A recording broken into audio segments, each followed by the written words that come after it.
The hunter fell to the ground, gasping. Everyone screamed. The girl cried, "I didn't mean to. I didn't mean to." Her parents ran to her, hugging her tightly. The villagers stood frozen in shock. Fear and confusion filled the air. The wind rustled through the trees, and a small bird flew away, startled by the screams. The girl's hands shook as she pressed them to her face, tears running down her cheeks. She wanted to help the hunter, but she didn't know how. The elders called a meeting under the big baobab tree.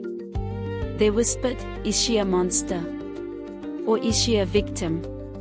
The girl sat quietly, hugging herself.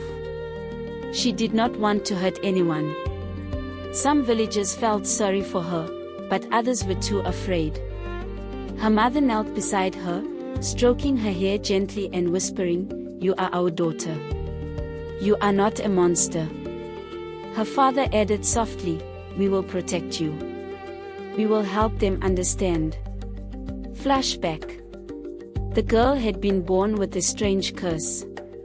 From the moment she opened her eyes, her parents knew something was different.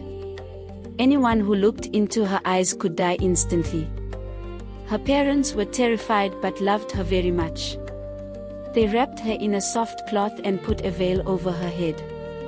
She could see only shadows and light through the thin fabric. Her tiny hands reached out for her mother, but she was kept safe behind the veil. As she grew, the girl learned to play quietly. She had dolls and books, and sometimes she peeked at other children playing outside. She longed to join them. She imagined running through the fields, laughing with the wind in her hair. But she knew one look at her eyes could be dangerous. She practiced walking slowly, speaking softly, and even learning to whisper stories to herself. Sometimes she would hum a song she had heard from her mother, wishing she could share it with friends. Her parents often reminded her, "Never let anyone see your eyes. It is for your safety and theirs." She nodded quietly each time.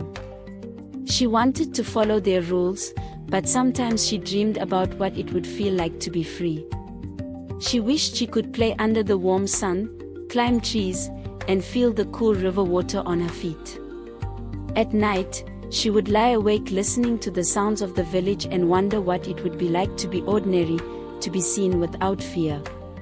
Then the young hunter arrived in the village. He had heard stories about the cursed girl. He was brave and curious. The villagers warned him, "Do not look into her eyes." But he could not resist. He wanted to see her for himself and understand the truth. He asked questions gently, "Can I meet her? I promise I will be careful." The villagers were unsure, whispering among themselves, worried about what might happen. The hunter found the girl behind her veil. She peeked at him shyly. He whispered gently, "I only want to see your face. I mean no harm." The girl hesitated, but she sensed a kindness in his eyes. Slowly, he lifted the veil. For a moment, everything was still. The wind stopped. Even the birds seemed to pause. They looked at each other, and in that silence, the girl felt a strange mix of fear and hope. And then it happened. The hunter gasped and fell. The girl screamed, "No. Please, don't go." Her parents rushed to her side, holding her tightly.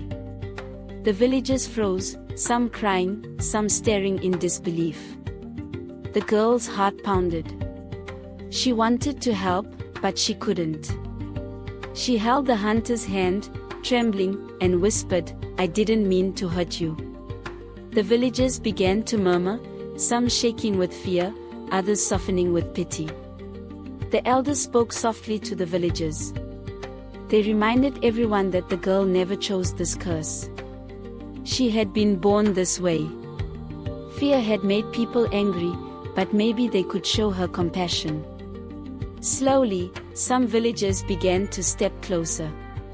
They saw her tears, her trembling hands, and realized she was a frightened child, not a monster. They began to speak gently, saying, "We understand. We are sorry." The girl stayed hidden behind her veil for the rest of her childhood. She learned to be careful but also began to feel love from the people who understood her. She began helping her mother in small ways, listening to stories from the elders, and even teaching the younger children songs from behind her veil. The villagers learned that sometimes fear hides the truth. They saw that she was a victim of a curse, not a danger. Slowly, they began to treat her with kindness and patience, and she began to feel a small, warm hope in her heart. By the time she was older, the girl had grown wise and gentle. She still kept her veil, but she smiled more often. Children would come to listen to her stories, and adults would seek her advice. She had learned to live with her curse, and the village had learned to live with their fear. They had discovered that understanding and love could heal even the deepest wounds. And though the world would always be cautious, there was hope that kindness could grow, even in the most fearful hearts.